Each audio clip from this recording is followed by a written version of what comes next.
বাংলা নাটকে খুব অল্প সময়ে জনপ্রিয়তা পাওয়া প্রাঙ্কিং এন্টারটেইনমেন্টের জনপ্রিয় অভিনেত্রী লামহা অনুষ অসাধারণ অভিনয় দিয়ে দর্শকদের মন জয় করে নিয়েছেন।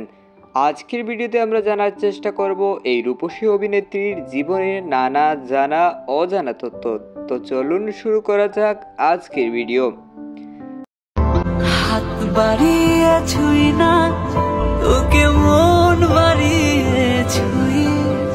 লামহার পুরো নাম লামহা অনুষ, ডাকনামে সবাই তাকে লামহা বলেই চিনে। জন্ম ঢাকায় 2006 সালে।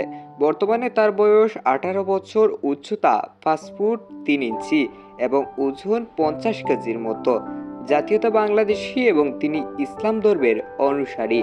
লামহার শখ হলো মডেলিং, বন্ধুদের সাথে আড্ডা দেওয়া আর নতুন নতুন জায়গা ভ্রমণ করা।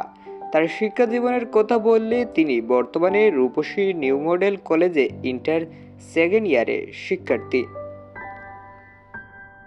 অভিনয় জগতে লামহার আত্মপ্রকাশ ঘটে 2023 সালে দুটি মনে লেগেছে জোড়া নাটকের মাধ্যমে। তারপর থেকে তিনি একাধিক নাটক এবং মিউজিক ভিডিওতে কাজ করে জনপ্রিয়তা অর্জন করেছেন। বিশেষ করে প্রাঙ্কিং এন্টারটেইনমেন্টের নাটকগুলিতে তাকে বেশি দেখা যায়। লামহার জনপ্রিয় কয়েকটি নাটক হলো বেআইনসাব বড় ফাজিল, হঠাৎ তারে মন দিয়েছি, দুষ্ট চাচার দুষ্ট ছেলে, লোকাল বাসে বাসর রাত, দুটি মনে লেগেছে জোড়া, দুলাভাইয়ের ছোট বোন ইত্যাদি নাটক বেশ জনপ্রিয় ইউটিউবে। লামহার মিষ্টি হাসি, অসাধারণ অভিনয় এবং সৌন্দর্য তাকে তরুণদের মাঝে ক্রাশ বানিয়ে তুলেছে।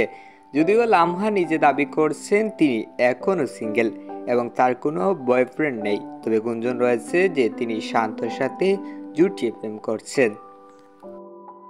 লামহার মাসিক ইনকাম। প্রতি মাসে লামহার ইনকাম 20 থেকে 30 হাজার টাকার মতো।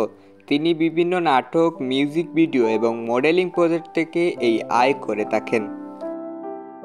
তো লামহার অভিনয় আপনার কাছে কেমন লাগে কমেন্টস করে জানিয়ে দিন। আর হে দর্শক, আপনি যদি প্রতিনিয়ত এরকম ভিডিও পেতে চান তাহলে আমাদের চ্যানেলটি সাবস্ক্রাইব করে সঙ্গেই থাকুন। ভিডিওটি ভালো লাগলে লাইক, কমেন্ট এবং শেয়ার করতে ভুলবেন না।